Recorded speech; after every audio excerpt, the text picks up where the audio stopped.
बाढ़ के पानी की तरह से जीएसटी बढ़ती जा रही है। पहले 1 लाख करोड़ भी नहीं था। बार-बार इतनी फौज इकट्ठी की है, इनकम टैक्स की, जीएसटी की, तरह-तरह के डिपार्टमेंट की। गूगल में सर्च करेगा तुरंत आ जाएगा, तो इससे हमारा एक्सपोर्ट भी बढ़ेगा। तो हम क्या उम्मीद करेंगे सरकार से कि हमारे को पेंशन मिलेगी या हमें कोई जो है ना मतलब नमस्कार, मैं राकेश मोहन सिंह। 1 तारीख को देश का बजट आ रहा है। इसी सिलसिले में आज हम चांदनी चौक के कूचा महाजनी में द बुलियंस ज्वेलरी एसोसिएशन के अध्यक्ष योगेश सिंघल जी से बात करने आए हैं कि सराफा बाजार और सराफा बाजार के व्यापारियों को इस बार देश के बजट प्रधानमंत्री नरेंद्र मोदी, वित्त मंत्री निर्मला सीतारमण और सरकार से क्या उम्मीद है? सर, बहुत स्वागत है हमारे खास कार्यक्रम में। नमस्कार। सर, सराफा बाजार के व्यापारी क्या चाह रहे हैं कि इस बार बजट कैसा हो और कि क्या आप लोगों को उम्मीदें हैं बजट से? देखिए, कल भी 2 दिन दिन से जो है ना पत्रकार महोदय आ रहे हैं और हमारे जो बाज़ार के व्यापारी जो इंटरव्यू दे रहे हैं या जो अपनी बात कह रहे हैं, वो सबसे ज़्यादा पीड़ित है टैक्सेशन को लेके। नंबर 1 टैक्सेशन टैक्सेशन में क्या है कि टैक्स इनकम पे भी टैक्स बताते हैं, वो खर्चे पे भी बताते हैं। जबकि या तो कमाई पे टैक्स लेना चाहिए सरकार को या खर्चे पे लेना चाहिए। सरकार ने कहा भी था one nation one tax GST को प्रमोट किया था। तो व्यापारी चाहते हैं कि इनकम टैक्स को अबॉलिश कर दिया जाए, ताकि जो बाढ़ के पानी की तरह से जीएसटी बढ़ती जा रही है। पहले 1 लाख करोड़ भी नहीं था और अब 1,85,000 करोड़ शायद 1 महीने का है। जी। तो धीरे-धीरे बढ़ते-बढ़ते बहुत ज़्यादा हो जाएगा। तो सरकार को कहीं न कहीं व्यापारी को रिलैक्स करना चाहिए। कंप्लायंस इतनी ज़्यादा है कि महीने में 15 रिटर्न जाती है, कभी एडवांस टैक्स है, कभी टीसीएस है, कभी टीडीएस है। मतलब तरह-तरह के मतलब कंप्लायंस हैं। तो सिंपल होना चाहिए। मैं तो कहता हूँ कि बैंक ट्रांज़ैक्शन टैक्स कर देना चाहिए सरकार को कि भई टर्नओवर जितनी है, आज 1 लाख रुपया जो है ना आपके बैंक अकाउंट में आया सेल का, 1 लाख रुपए पे उन्होंने फिक्स परसेंटेज में वो टैक्स काट लिया। उसके बाद में कोई कंप्लायंस नहीं है। तो व्यापारी भी अपना ध्यान सिर्फ व्यापार के लिए लगाएगा और सरकार के पास भी 10 गुना रेवेन्यू इकट्ठा हो जाएगा और व्यापारी पे चोर का टैग भी नहीं लगेगा। जो बार-बार इतनी फौज इकट्ठी की हुई है इनकम टैक्स की, जीएसटी की, तरह-तरह के डिपार्टमेंट की, तो वो सरकार का खर्चा बचेगा। वो भी प्राइवेट सर्विस देखेंगे, प्राइवेट लोगों के साथ में जो है ना घुले-मिलेंगे। तो जो 5 ट्रिलियन इकोनॉमी है, वो 10 ट्रिलियन इकोनॉमी की तरफ बढ़ेगी जो है ना। सर, जैसे हमने गुजरात में देखा कि वहाँ पे डायमंड्स के लोग जो व्यापार करते हैं उनके लिए एक प्रॉपर पार्क जैसी सुविधाएँ, एक ऐसा एरिया जहाँ पर वो सुरक्षित महसूस करके अपने व्यापार को आगे बढ़ा सकें। सराफा बाज़ार के लिए हम देखते हैं कि ज दिल्ली में ही देखें तो कुछ ऐसी व्यवस्था आप लोगों की को उम्मीद है कि एक प्रॉपर एरिया होना चाहिए जहाँ पर आप लोग सुरक्षित, भयमुक्त माहौल के साथ काम कर सकें, कुछ ऐसी व्यवस्था पार्क टाइप की या एरिया टाइप?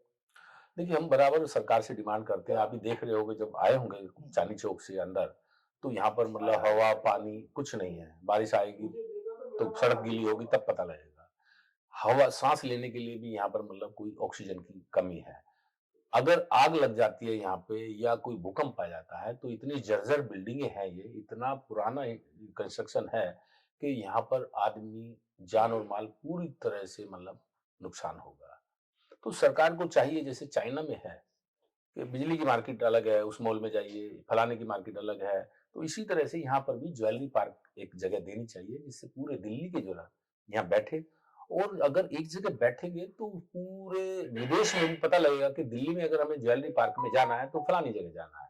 वो गूगल में सर्च करेगा तुरंत आ जाएगा। तो इससे हमारा एक्सपोर्ट भी बढ़ेगा। फॉरेन करेंसी भी आएगी सरकार के पास में जो कि हमारे को ज़रूरत भी है। तो ज्वेलरी पार्क बहुत ज़रूरी है, सरकार से हम काफ़ी समय-समय से हम डिमांड करते हैं कि एक ज्वेलरी पार्क ऐसा बना दें, कहीं भी ऐसी लोकेशन दे दें जो कि 10-5 एकड़ ज़मीन, जिसमें सब झूलन वहीं पे चले जाएँ। जी। सर, सुरक्षा के लिहाज से चांदनी चौक में और ख़ास तौर पर कूचा महाजनी में हमने पीछे सुना कि कई व्यापारियों के साथ अवैध वसूली भी हुई, ठगी भी हुई, चोरी भी हुई। तो व्यापारियों व आप लोग सुरक्षा की दृष्टि से क्या उम्मीद कर रहे हैं कि बजट में कुछ ऐसा प्रावधान अलग से किया जाए, जैसे हर क्षेत्र के लिए होता है, श्रमिकों के लिए है, किसानों के लिए है, कि व्यापारियों की सुरक्षा को भी एक मुद्दा बनाया जाए बजट में और उसके लिए भी कुछ प्रावधान किए जाए या कुछ पॉलिसीज़ बनाई जाए? देखिए, जो गरीब तबका है, निचला तबका है, उसको भी सरकार 85 करोड़ लोगों को, कितने करोड़ लोगों को राशन देती है फ्री। अपर लेवल के हैं, उनको सरकार पॉलिसी के तहत वो फ़ायदा उठा लेते हैं। मिडल क्लास है, अगर आग लग जाती है, तो उसकी दुकान नहीं बनेगी। अब भगीरथ प्लेस इसका गवाह है। 2 साल हो गए भगीरथ प्लेस में, लेकिन वो बिल्डिंग नहीं बन पाई।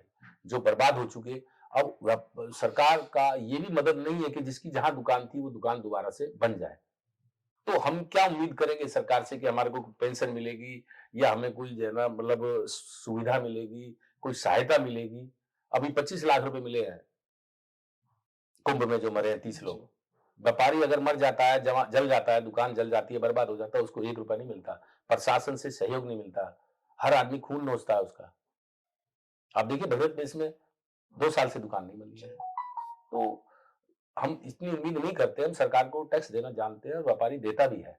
लेने के लिए व्यापारी सरकार से कुछ नहीं माँगता। लेकिन ये कंप्लायंस का बोझ जो है ना बहुत ज़्यादा है, वो कम करें और इनकम टैक्स को अबॉलिश कर दें। सर एक अंतिम सवाल है, जैसे एमएसएमई के मैन्युफैक्चरिंग सेक्टर में या इंपोर्ट एक्सपोर्ट में प्रोडक्शन लिंक इंसेंटिव्स की बात होती है।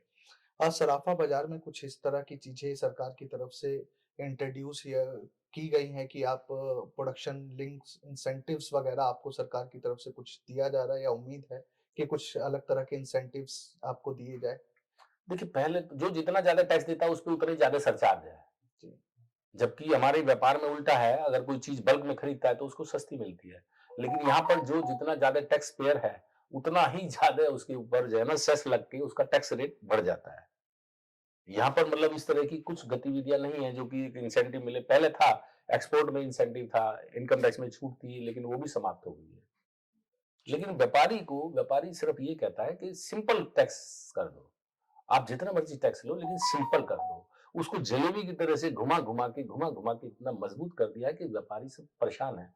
हर एक के पास सीए रखने का इंफ्रास्ट्रक्चर नहीं है। कोई लोग अफ़ोर्ड नहीं कर सकते हैं, छोटे-छोटे दुकानदार हैं, तो उनको सिंपल टैक्स के दायरे में लाना चाहिए। जी। देश बहुत के अंदर जितना सिंपल टैक्स होगा, जितना कम रेशियो में होगा, उतना ही टैक्स बढ़ेगा और देश भी तरक्की करेगा। बहुत-बहुत शुक्रिया सर हमारे साथ जुड़ने के लिए। नमस्कार। ये हमारे साथ योगेश सिंघल जी थे। उन्होंने बताया कि सराफा बाजार और व्यापारी वर्ग खास तौर पर क्या चाह रहा है सरकार से और बजट से किस तरह की उम्मीद है। मैं राकेश मोहन सिंह प्रजाहित के लिए धन्यवाद।